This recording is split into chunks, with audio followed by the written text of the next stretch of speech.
Fala aí, galera do Arquibancada Tricolor, seja bem-vindo a mais um corte aqui de um dos nossos programas aqui do AT no YouTube. Corre aqui na descrição que tem o link do programa completo, mas deixa o seu like aí, se inscreve, dá essa força pra gente também. Infelizmente, pessoal, São Paulo é eliminado na Copa Libertadores nos pênaltis, 5-4 pro Botafogo, 1-1 no tempo normal. É difícil, né? Quando a gente consegue na Bacia das Almas ali uma recuperação no tempo normal e infelizmente nos pênaltis a gente acaba sendo eliminado aí da Libertadores, né? Nestor perde o pênalti, bate muito mal.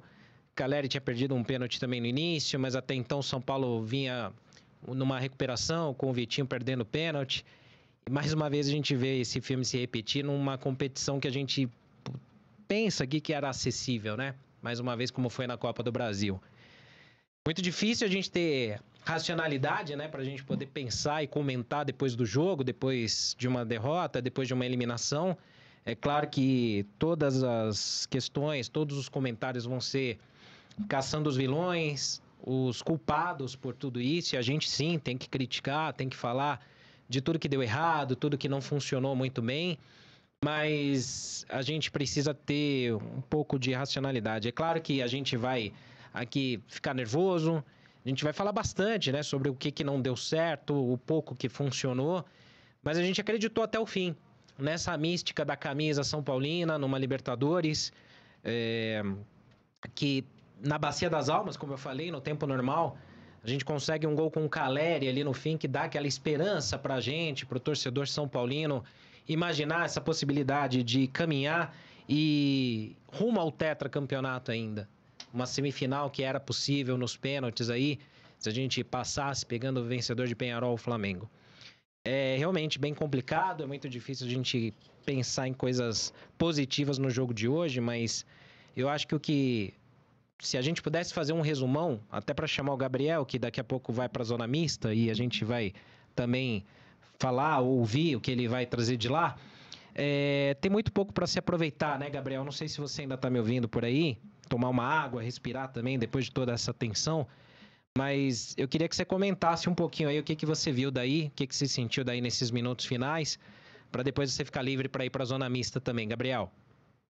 Boa, Cena. Bom, não tem muito como você comentar depois de um jogo como esse de cabeça fria, né? Acho que não tem como exigir sobriedade de ninguém depois desse jogo.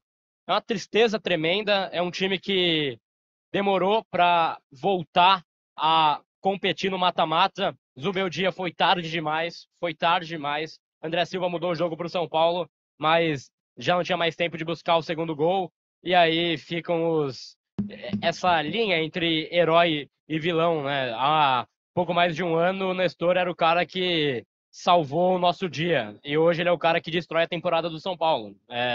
Não tem muito como você medir esse tipo de coisa. Eu confesso que me falta cancha para conseguir fazer um comentário no momento desse, assim. Com todo respeito, é difícil querer expressar o que eu quero expressar, mas quando o time não tem postura de mata-mata, não tem torcida que resolva. Quando o time tem frouxidão, não tem torcida que resolva. E hoje o São Paulo mereceu o Caifá. Exato, infelizmente. Gabriel, fica tranquilo aí para descer para a zona mista, depois você traz pra gente aí qualquer novidade que tiver, se algum jogador parar ali para conversar, eu sei que eles vão demorar bastante, né, mas se por acaso tiver alguma informação aí, fica à vontade para chamar, que é prioridade o que vier daí do Morumbi, tá bom? Bom, vamos seguindo aqui. Yara, difícil, né? A gente passa aí um momento aí de muita sentimentos mesclados, né? Porque a gente vai da tristeza total no início do jogo, a decepção, depois a gente atinge um momento de alegria ali, com uma euforia, uma emoção que pareceu que ia dar certo, pareceu que ia funcionar, vai para os pênaltis, tem uma sobrevida nos pênaltis de novo e no fim a gente sofre essa derrota aí muito dolorosa para o torcedor são paulino. Claro que é muito comum, muito fácil a gente atribuir culpas a 2, 3 personagens que a gente vai criticar, a gente vai falar sobre isso. mas o trabalho como um todo já vem deixando a desejar também. E esse jogo acho que refletiu muito isso, né, Yara? Ia chegar num jogo ou em jogos, como foi, né, essa decisão que foi definida em 2 jogos de ida e volta, em que esse ataque que não via tão ofensivo do São Paulo ia fazer muita falta, porque define classificação sim. Então, assim, obviamente que os torcedores vão procurar vilões, aí vão lembrar do gol perdido do Calleri no primeiro jogo, do São Paulo que só se defendia, do gol perdido pelo Calleri nesse jogo, do pênalti perdido pelo Lucas, e aí depois o Calleri se redime durante a partida, faz um gol que deixa o São Paulo de novo na briga pela classificação, vai bater o primeiro pênalti e erra novamente. Então são altos e baixos, aí o Nestor vai bater o último pênalti e acaba errando também, num pênalti muito mal batido. Então fica mais fácil para alguns torcedores acharem os culpados e se livrarem de tudo o que tem ruim dentro do coração. Mas eu acho que é um trabalho que precisa ser potencializado, precisa melhorar em vários aspectos. A gente sabia que o time do Botafogo, tecnicamente, era melhor que o São Paulo. De longe você consegue perceber isso. É um futebol muito bem jogado, muito bem trabalhado, um ataque muito efetivo pelos 2 lados do campo, pelo meio. Tem um setor de meio campo muito brigador que ganha na força física, no embate e venceu o São Paulo em diversas vezes dentro da mesma partida. Então o São Paulo foi muito mais na raça, em se doar os 200% que a gente falava, inclusive hoje no Bom Dia Tricolor, que o São Paulo precisaria fazer para conseguir passar pelo Botafogo, e o Botafogo muito mais técnico e trabalhando melhor, jogando o melhor futebol. Então a gente sabia que era difícil, mas a gente também entendia que não era impossível, pelo segundo tempo que o São Paulo tinha tido no jogo de ida.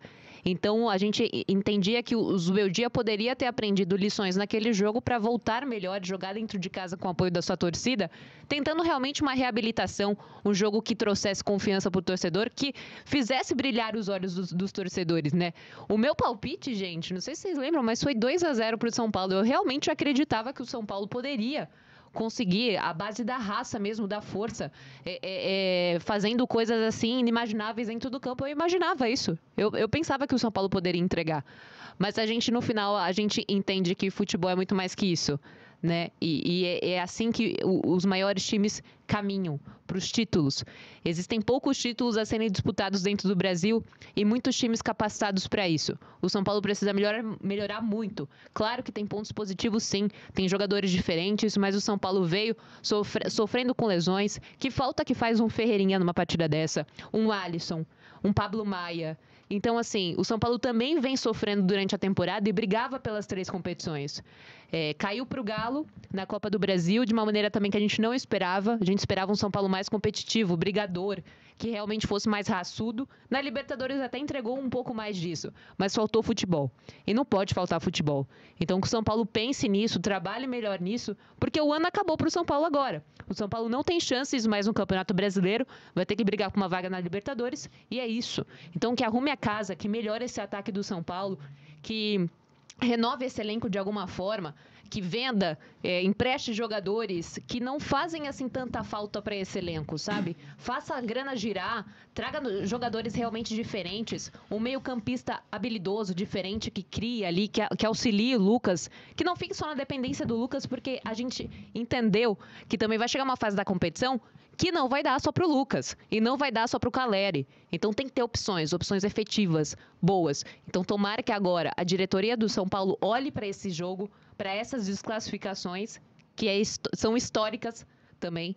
O São Paulo defendia o título da Copa do Brasil e defendia a tradição de uma Libertadores. E hoje em dia só está no Campeonato Brasileiro, então é muito triste.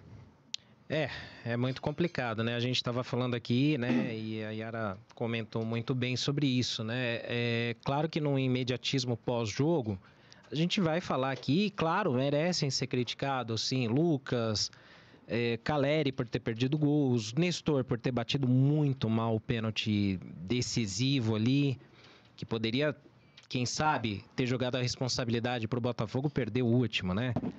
Mas a gente não pode esquecer de todas as outras coisas que geraram isso, né? Que geram esses problemas. Então, Zubeldia com a sua leitura de jogo, sua demora nas substituições, suas convicções erradas, falta de variações táticas, alguns jogadores que de repente poderiam mudar um pouco o cenário do jogo e não foram utilizados. A gente entende a falta que faz aí o Alisson, o Pablo Maia, como a Yara comentou. Claro, são lesões, são jogadores importantíssimos, mas faltou muito também para o São Paulo. O São Paulo não pode se apegar só à mística ou à raça. Nós falamos o dia inteiro hoje aqui sobre o São Paulo ter que jogar no 110%, jogar muito mais para igualar e competir de igual para igual com outros. De fato, por mais que a gente esteja com raiva aqui, não dá para dizer que os caras não correram, que não tentaram. Claro que teve isso, mas muitos correram errado. Correram atrás de esquemas ou formações táticas que não funcionam, que a gente já vê há algum tempo que não funciona. O São Paulo já vem, infelizmente, tem a queda de rendimento de alguns jogadores na hora errada, né? No momento decisivo, uma pena. Mas tem também toda essa parte da formatação do time, da formação tática, que aí eu acho que é muito na conta do Zubeldia também. E aí, curtiu esse corte do Arquibancada Tricolor? Então deixe o seu like e se inscreva para acompanhar tudo em relação ao São Paulo Futebol Clube com a melhor equipe de comentaristas.